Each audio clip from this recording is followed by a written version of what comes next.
Alright guys, welcome back. We're continuing to get ready for CrossFit. Today we're going to talk about bracing the midline as we need to use it for pressing and push-up positions.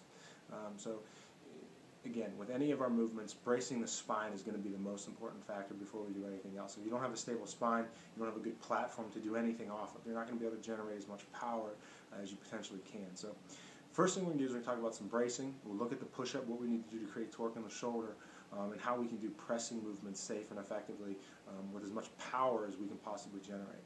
So let's talk first about the brace. We'll translate that into how we do our push-up.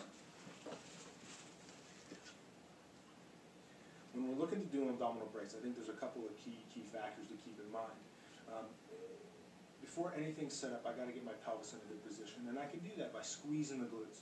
If I do a glute set and I squeeze my butt, I'm going to set the pelvis up in a good position. From there, I'm going to align the rest of my body. So I'm going to take a deep breath in and exhale, and as I exhale, I'm going to tighten my abs, almost like I'm getting ready for somebody to hit me in the stomach. This is going to keep that rib cage pinned down, keep that rib cage from lifting up in my presses, keep that pinned down, keep me stable, and get me ready to press.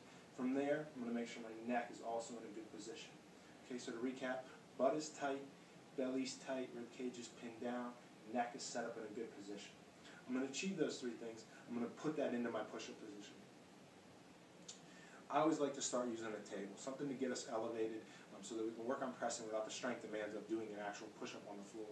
So we're going to get into starting push-up position. Hands are going to be a little bit wider than my shoulders, just outside shoulder width. I'm going to start with that bracing sequence. I'm going to tighten the butt, I'm going to tighten the abs, anchoring the rib cage down. Turn the elbows out. Okay, that's where my torque is going to come from at the shoulder. So butt's tight, belly's tight, neck's in a good position. I'm going to rotate those shoulders outwards so that the back of my elbow is pointing straight back towards my sides, keeping that torque tight, neck in a good position. I'm going to drop down into the bottom of my push-up position. As I drop down, I'm thinking about squeezing my shoulder blades back. I don't want to see my shoulder roll down and in. So I want to squeeze down and back as I'm lowering into that bottom position.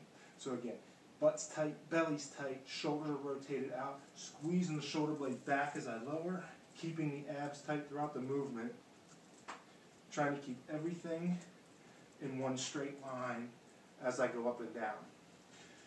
You want to be careful that you don't feel yourself kind of rolling out of those movements. You want the spine to be straight with the only hinge happening at the shoulder. Okay, so my spine's not moving. You want to be careful of a movement that looks something like this.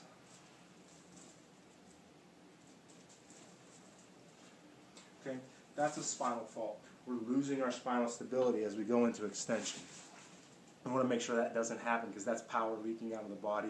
It's also putting our shoulder and scapula at an increased risk for injury. So create that midline stability, brace the core, then go through your movements. I think you're going to notice more power and you're going to notice less pain in your shoulders and neck, which is most important. So keep up with us, guys. We're going to keep working on some CrossFit mobility. Next week we'll probably look at some deadlifting and hip hinging.